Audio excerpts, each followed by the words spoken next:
何してんの？よく来たな。つば飛んだ。ここは実家だ。どうもフィッサーさんまさい。元木シルクです。実家です。実家に帰るとこうなっちゃうんですか？ならない。久しぶりですね。久しぶり、懐かしい。実家が引っ越すようですね。移動しまーす。お引っ越し。はい。かなりね、建物自体も結構年数経ってるもん。あ、そうそう。多分ね、葛飾区の中で多分古い版に入るんじゃない？古いバージョン感が全部危機と捉えないで。逆に言うと引き立つんじゃないかっていうぐらい古く見えると。聞いてます。何を聞いてま隠し味かよ。なんと引っ越します。おー、引っ越すっていうのを聞いて俺がね、これはちょっと最後取り納めしとかないとと。あ、そうですね。集まって動画撮りたいなということで今回してます。懐かしいね、この感じもね。これってよかった。スタートだからここが何よりなんかシルクとこう日々の相談じゃないけど、そうだね、フィッシャーズとしての会議みたいなやつをそうだねやってたりとか、うわめっちゃやったわ。みんなでたかって喋ったりとか。本当にだからたむろってね。たむろってね。たむろお前に金せびりながらそんなことしてないから。そうやってはしてない。たかってはしてめちゃくちゃ俺ら悪者みたいな。この機会にちょっとね、昔のこんなことあったなみたいなのを話しながら、そうね。で YouTube のここ悩んだみたいなのって意外と話してなかったし、話してない。グループとしてここ悩んだんだよなっていうのをちょっと今日実家で話してた内容、このマサイ実家で話してた内容結構俺覚えてるので、最後にちょっと思い出深い話をしてはいお別れしようかなと話すか。思います。ここ昔さ、はテレビあったよね、そっちの。あった今いろいろと掃除機とかあるところ。そうそうそう、もうね、そもそもこの実家断捨離したんだよ。俺がここに座ってね、そもそもパソコンやってたんだよ。そう、作業デスクあったね。これ、うわめっちゃ懐かしい。覗き込んでな。時計がここにある。そうそうそうそう。中 3 ぐらいで多分使わなくなったテレビ。それもだって映像映し出すぐらいしかやってないもんね。ああ、やってないよ。俺らでその原点だよね。映像映し出してほんとモニターみたいな感じでやってた時があったんだけど、当時さ、ここソファーなかったっけ？緑色のソファーがあったよね。そこで見せた覚えはあるわ。俺もともと机すらなくて、うん。白いパソコンがここにあってね、俺ここでやってたの作業。あったわ。こうやって。うん。ここでだからタイムカプセルの動画編集してた。あそこでやってたんだ。そう。であそこにね、今ちょっと暗いけど、あそこにちくわがいたね。会議みたいなのも話し合いが当時はめちゃくちゃ多くて、動画撮影もまあ多かったっちゃ多いけど、多分話し合いの方が圧倒的に多かったよね。話し合いだね。みんなでじゃあ集まろうかって時に結構、両親が許してくれてて、そうだね。そう、いいよ話してみたいな。当時多分話してたのでね、めちゃくちゃ多分イメージないだろうけど、俺らの。俺会う人にフィッシャーズってなんか感覚で楽しいことをやってってっていう感じで伸びたから、みたいな。ああ、そう言われるね。すげえ言ってくれるんだよね。めちゃくちゃありがたいんだけど、当時の多分高校生ぐらいだよね、俺らね。多分高校生にしてはめちゃくちゃ頭使ってやってたと思う。すごい思考通してやってたよ。本当この先 1,2 年どうすんだみたいな俺が振ったりして、そうだね。結構そのシルクの考え聞いてたりしてたんだけど、何年後にはこの人に会ってみたいな。やった。で多分事務所の話も出てくるかもしれないからみたいな話もしてて、先に。そう、当時どこにもね所属してなかった。そうそうそう。そうなったらまた考える必要あるよねみたいな、結構真面目なことばっかり考えてたよ。そう、ここに来て多分ふざけてみんなと喋るっていうのは本当にみんなが集まった時ぐらいで、俺はもうなんかここに来るのがルーティーンだったんだよね。そう、学校帰りとかバイト帰りとかで。そうで、元木はね多分ここでめっちゃ話すって時はねいなかったと思う。いなかった。まあそもそも家が遠いのもあったし、まああまりこっち側に来るような人でもなかった。そうだね。そうだね。当時多分自分の家のこととかでも忙しかっただろうから、ちょっと印刷手伝ってくんねっつってさ。そう。へえ。なんか本当に大事な本があるんだけど、多分紹介されてると思うんだけど、その本のためにちょっといろんな資料作りたいっつって頼まれてプリンター貸してやってた時もあったし、見てたけどさ、その情報のまとめ方がやっぱすごい。めちゃくちゃまとめてたもんね。すげえ本であれば。でそれでここに持ってきて、この時期にこういうことするとこうなるよね。その時に決めてたのが、半袖半パンは買えないでおこうとか、このスタイル、こういうスタイルはもうできるだけ変えないでおこう。どんだけみんなに知られててもこのスタイルはとりあえずは変えないでおこうと。向こう何年もみたいなことをその時に決めてて、その時もなんか話になってなんでみたいな、なったんだけど、だってその時結構ね洋服好きだったから、そう今も洋服好きなんだけど、いろんな服着てるわけですよ。ほんと今この格好だけど信じられないぐらいいい服着てた。そうだね。まあ当時俺バイトめちゃくちゃやってて、やってたね。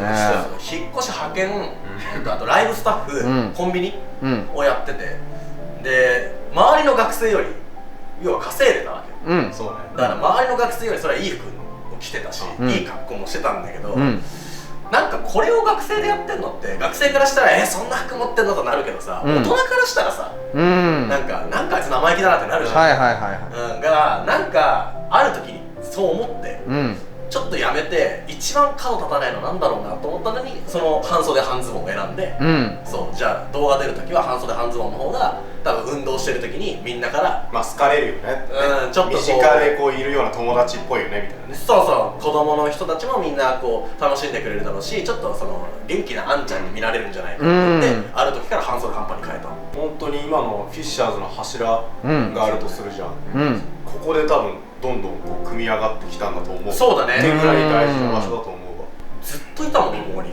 もちろんダホの実家もあったからさ、いろんな撮影ができたし、あいつの家もすげえ大事なんだけど、なんかこの家もやっぱいろんなものが生まれてきた部分であるから、そうだね。撮影はあっち、会議はこっちって感じ。そんなイメージだよね。寄りやすいのこの家。そうだね。みんなの中間地点になってそう、立地がねしやすいんよ。企画書みたいなのを当時なんか書いてて、最初から企画を練ってドッキリをはめてみたいなのが、まあ昔からいたずらっ子なんてそういうのやってたけど、紙に整理して書いてそういうの順序立ててやった方が後々さ、撮影の時にスムーズにいくんだよね。もちろんね。箇条書きにするだけでもさ頭の中に入るじゃん。それをやるために企画書書いて、当時誰々にこれをするで必要な備品はこれです、この時にこういう時間帯で仕掛けますみたいなのを全部紙で書いて、自分の頭の中にそれを入れてインプットして、そのまま動画撮影の時にアウトプットしていくみたいな。そう学生の時に練習してたね。いやマジでミニテレビ局だよね。そうね。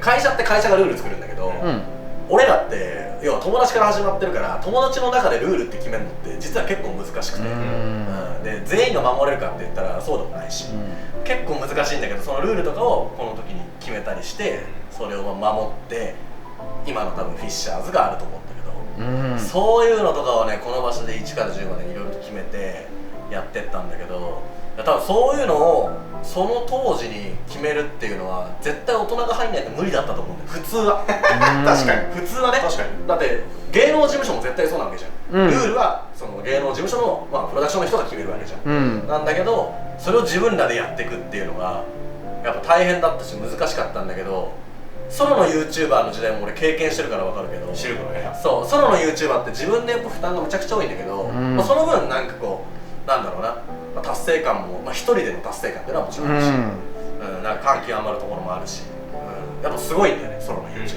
グループ YouTuber って結構みんなにね、グループって楽だよなって結構言われるんだけど、それは合ってるかもしれん。なぜかストレス逃がせるんだよね。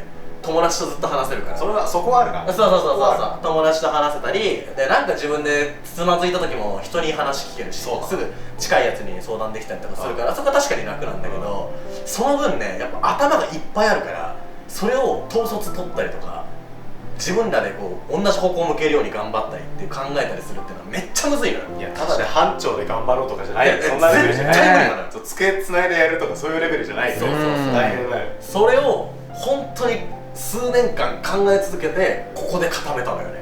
いろんな決まり事だったりとか、いろんな自分たちの考えだったりっていうのを固めたのがここなの、この家。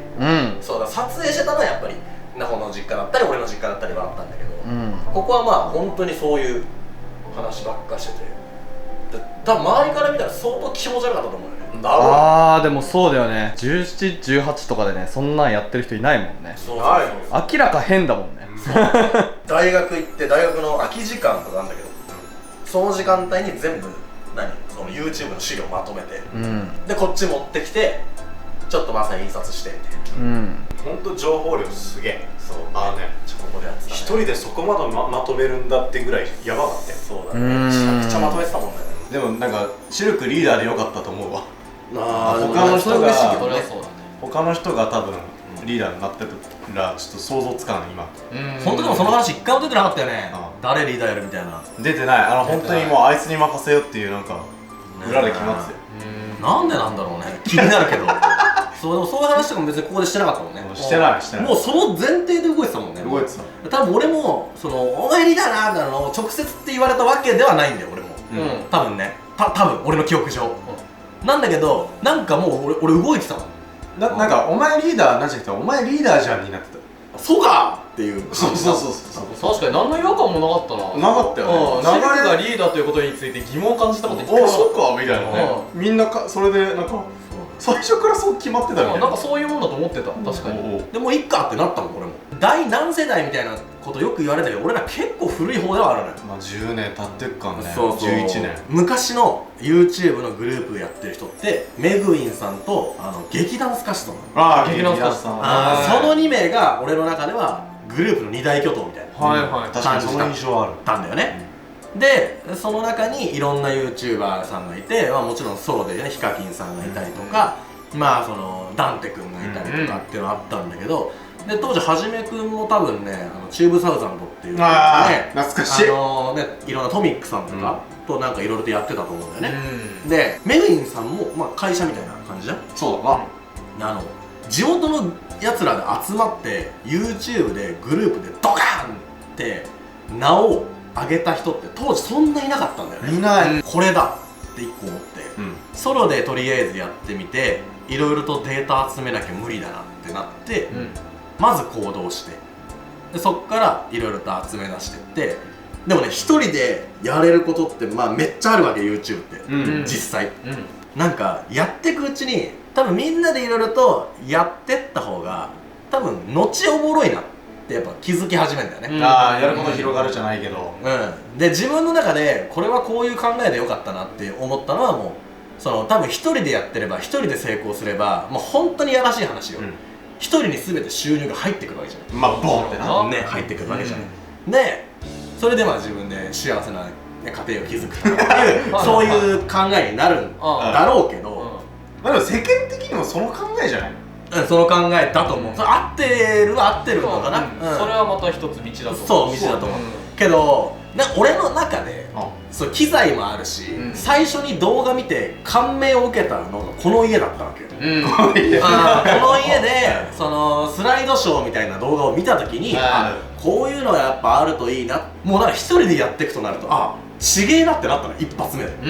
収入を取ってたら今こうなってないし、なってないね。お金を1と取るか、楽しいよね、やりがいを1と取るかっていうのでやりがいを取ろうってなって、で結局こうはなれたんだけど、やりがいをあの時に取ったんだけど、やりがいを取るとまたいっぱい悩み出てくるんだよ。全員を同じ方向を向かせるのってむずくねみたいな。いやそうだよね。いやむずいでしょ。だって俺も最初その方向向いてなかったしな。いや俺も全然だし、今ここで言うのもあれだけど、でもそうだね。いやでもみんな事実だからさ。事実だね。今でさえこうなったから成功だったんだなとなるけど、当時言ったら17歳とかのガキがめちゃくちゃ参考資料を持ってきて喋るは喋るけど、それを全部鵜呑みにする同級生って俺なかなかいないと思う。そりゃそう。いたらそれはそれで怖いし、マジで10年間同じ活動をみんなとやるのってクソむずいからね。悪いけど本当に難しいな。シルクの努力の結果でもあるし、メンバーの努力の結果でもあるんだけど、だとしても奇跡だよね。だとしても奇跡だよ。ただ仲良くやってたらグループ系 YouTuber が成り立つと思ったら大間違い。ただ仲良くやってみんなでやった方がグループ系今流行ってるからで始めると本当にねかなり難しいことになるから、自分のこと一人を思ってるグループ系は絶対潰れるのよ。本当に周りの人たちと一緒にやるんだったら周りのこと考えたら絶対無理なんだよね。考えたり喋ったりしないと多分そう無理で意見交換しそうないと。そう本当に随時そういうのやってたし、本読んで読んだことを文章にしてまとめて、データと照らし合わせて、この時この本はこう言ってたな、でも俺こう思うな、データ見てみよう、どっちが合ってるかな、こっち合ってるな、じゃあこっちにしようとかさ、そういうのを本とネットとこのマインドの3つを使いこなして、そこにコミュニケーションがそこに入ってきて、そういうのをマジで1から10までかき集めて報告する場所みたいなんだよね、ここは。そうだな、そうなんだわ。だから楽しみにしてた。すげえあいつ今日どんな話するんだろうって。ほんとでもその話だったよね。俺ずっと待ってた。やっぱシルクをあいつの話すこと全部新しくて面白いから。そうだねって話してたね。今日何の話するっていう感じだったもんね。俺めっちゃ目キラキラしてた。まさに当時めっちゃ聞くのが得意っていうか聞くの好きだったもんね。あ、そうやっぱまあ今もそうだと思うよ。当時やっぱそのメンバーによってその自己満足で終わらせたい派と流行りに乗ってみんなに見せたい派っていうね、あったね、派閥があったんだよ。あった。メンバー内でこれ俺はどちらかというと流行りに乗らない普通のメンバー内でやりたいよりだったんだけど、そう取るんならどっちでもよかったんだけどさ、心の中ではそっちよりだったんだよ。そうだね。過半数がそうだと思う。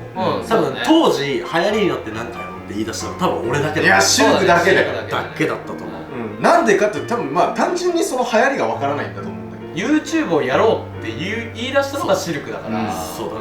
まあそっからみんな説得してって後々ね、その見せるってことをやろうとかって話にはなったわけなんだけど、そっちの方向向いてたらまあ最初シルクだけだった。そうこっから始まったものも多いし、まあね、近くの公園行って話したりもあったろうし、会議室借りて紙でみんなで配ってみたいな、まあ形だけでもやりたいっていうのもあったし、そのちゃんとやることによってこいつちゃんとやろうとしてるのが伝わればいいなと思うんですよ。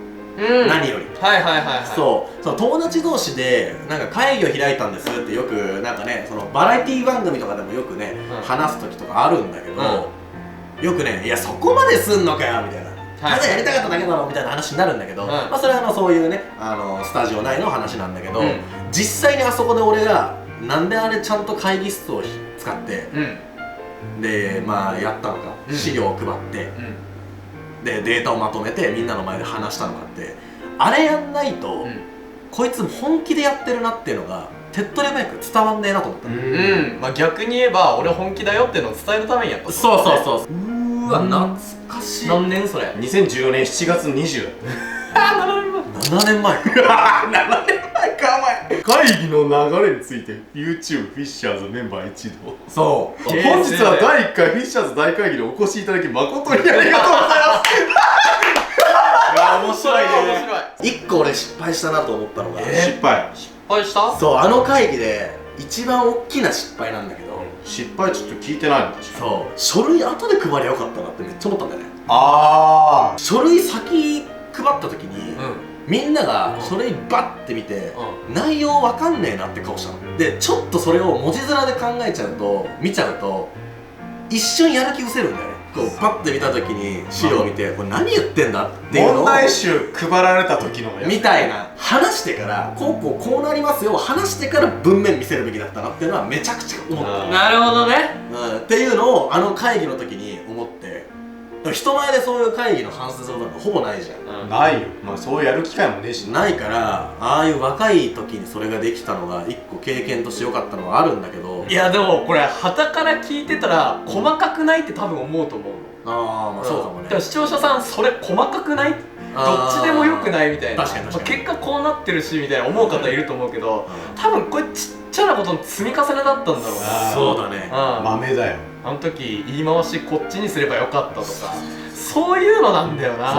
今となってはフィッシャーズ内で喧嘩はもうほぼ起こんない。そうだね。まず起こんない。そう、なんか思ったことがあったらみんなでじゃあ一回集まろうっつって、もうそれこそ昔みたいに会議室みたいなの借りて、みんなで話して、最近こう思ってました、ここが足らないからこうしていきましょうみたいな、じゃあまあこれから頑張ろうで終わる。でもいまだにここを直したいよねとか、まあ俺こうするわみたいな話はあるし、あるよ。やっぱそれやってきたから喧嘩起こんなくなったんだろうな。そうあるしな。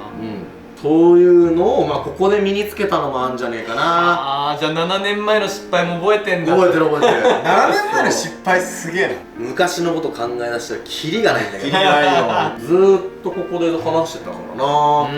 いや本当にもう深夜とか余裕だったよ。もう止まってたもんね。止まってたよ。普通にこれ寝てたし、そう布団引いてたしね、ここにね。例の元木の友達って何っていう。あ、それもこれもここだね。ここだよ。そう。友達って何ですか発言。今友達わかる？いやちょっと待って。誰？めんどくさい。めんどくさい。なほが初めて編集を覚えたのもこの部屋だし。俺のパソコン使ってみんな大体どんな感じが見に来る。そう。パソコンとか使えなかったから使えなかったね。もっと言うと週だってパソコン使えなかった。まあそうだね。まあそうだね。使えなかったね。マサインちの下に行くと何かが起こる。お前は例えば自転車ブロッコリーになってたそう、自転車のサドルが突然ブロッコリーになったりしました。地元があんま良くなかったんじゃない？いやちょっとね、友達もね、問題あるやつしかいないのよ。あ、本当に？今友達って言ったよ。あー知ってんじゃん。うわー、墓穴掘ったな。友達って意味本当は分かってたんだよ。めんどくせ本当は分かって恥ずかしがらずに言えばいいのに。